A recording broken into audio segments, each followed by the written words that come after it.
Yang di-Pertuan Agong Sultan Ibrahim berkenan mengurniakan 25,000 kampit beras kepada asnaf di sekitar Kuala Lumpur. Terbahagi kepada 10 zon, penerima di zon kedua menerima beras tersebut di Masjid Saidina Hamzah, Kampung Batu Muda, Kuala Lumpur. Butiran lanjut kita terus bersama Ridauddin Daud yang kini berada di lokasi. Silakan Ridauddin. Baik, terima kasih rakan tugas dari Pusat Penyiaran Asia. Hari ini saya berada di Masjid Saidina Hamzah di Kuala Lumpur untuk membawakan satu majlis yang sangat bermakna kepada asnaf di kawasan ini apabila Yang di-Pertuan Agong Sri Paduka Baginda Sultan Ibrahim berkenan mengurniakan 25,000 kampit beras kepada asnaf di seluruh Kuala Lumpur, dan di sini di masjid ini 2,500 beras diagihkan kepada penduduk di sekitar ini. Dan kalau diikutkan sebenarnya 25,000 kampit beras itu akan diagihkan kepada 10 masjid di 10 zon, dan ini adalah zon kedua di mana 2,500 diagihkan pada hari ini. Namun kalau diikutkan berdasarkan gimmick sebentar, berdasarkan pemberian sebentar tadi, hanyalah 30 orang, dan kemudian selepas ini akan diagihkan lagi. Seperti mana anda lihat di belakang saya, inilah beras yang diagihkan kepada asnaf di kawasan ini. Tadi baru dibekalkan 30 kampit, dan di sinilah sebahagiannya, selebihnya akan diagihkan kepada asnaf di kawasan ini. Dan sebenarnya apa yang berlaku pada hari ini adalah sumbangan sembah kurnia berupa 25,000 kampit beras 10 kg kepada asnaf fakir, miskin dan mualaf di wilayah Persekutuan Kuala Lumpur sepanjang bulan Ramadan 1445 Hijriah. Pihak Istana Negara dengan kerjasama pihak Mawib dan Jawi telah menetapkan sebanyak 10 buah masjid yang terpilih di sekitar wilayah Persekutuan Kuala Lumpur bagi urusan pengagihan beras kepada asnaf di sekitar karya. Setiap masjid seperti mana saya beritahu sebentar tadi akan menerima stok beras sebanyak 2,500 kampit.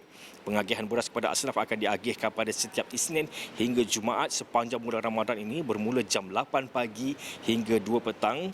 Dan sebentar tadi juga kalau diikutkan pemberian pada hari ini disempurnakan oleh Datuk Paduka Maharajalela Istana Negara, iaitu Datuk Azwan Effendi Zairakid Naini, yang memberikan beberapa kampit beras kepada beberapa asnaf yang hadir di masjid ini pada hari ini. Pada waktu tadi mereka tiba pada jam 10 pagi, dan dalam ucapan Datuk Azwan Effendi sebentar tadi beliau mengatakan bahawa ini adalah sumbangan daripada tuanku Yang di-Pertuan Agong, dan menandakan keprihatinan tuanku yang selalu memikirkan tentang rakyat, yang selalu membantu rakyat seperti mana yang berlaku di Johor sebelum ini. Tuanku Sultan Ibrahim sebenarnya terkenal sebagai seorang sultan yang pemurah. Begitulah apabila baginda menjadi serba berkebaginda Yang di-Pertuan Agong, baginda terus memberikan bantuan kepada rakyat, dan kali ini rakyat-rakyat dan juga asnaf di Kuala Lumpur menjadi pilihan. Dan beliau juga mengatakan bahawa beliau percaya bahawa ini bukanlah bantuan yang pertama akan diberikan oleh Sri Paduka Baginda, kerana diikutkan kepada keprihatinan Sri Paduka Baginda sebelum ini juga beliau menjangkakan bahawa akan lebih banyak lagi bantuan diberikan kepada asnaf bukan sahaja di Kuala Lumpur, malah di seluruh Malaysia. Sempat juga saya bertemu dengan beberapa asnaf yang menerima. Ada yang sebab sebenarnya, kerana kalau diikutkan mungkin ada yang mengatakan bahawa 10 kg apalah sangat kepada mereka. Namun sebenarnya 10 kg seperti inilah sebenarnya.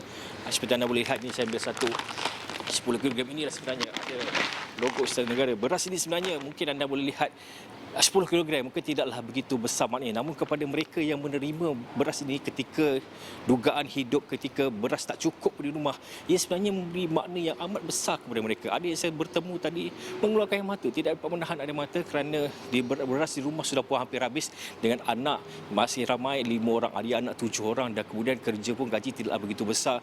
Namun apabila diberikan beras ini dapat bertahan 2 ke 3 minggu, sudah pasti ia dapat menampung keperluan mereka daripada sahur, berbuka sampailah ke raya ni. Kalau anda boleh lihat pun, mungkin saya boleh lihat di sini sebenarnya 19 Mac 2024 manufacturing date. Jadi ini adalah beras baru, dan mengikut tadi sebenarnya ini juga mengikut apa yang diberitahu, ini juga adalah beras yang berkualiti, bukan beras yang murah. Dia adalah beras yang berkualiti untuk asnaf di sini.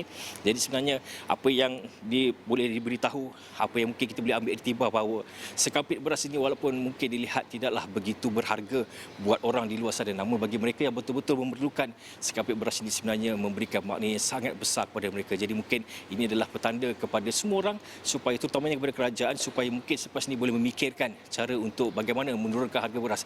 Kerana kalau ikutkan tak dapat dah harga beras di bawah RM30, semuanya atas 30 dan hampir ke RM40. Jadi mungkin dengan pemberian beras ini sebenarnya merupakan satu isyarat kepada kerajaan supaya benar-benar membantu rakyat untuk menurunkan harga beras. Kerana ini yang sebenarnya makanan ruji yang sebenarnya membelenggu dan sebenarnya menghimpit rakyat di luar sana yang terkesan saban hari kerana tidak cukup beras, hingga ada yang mencatu makanan kerana harga beras terlalu tinggi.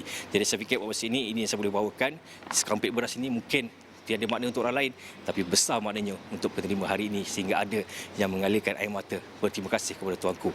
Jadi saya fikir ini dulu, kembali dulu kepada rakan setugas.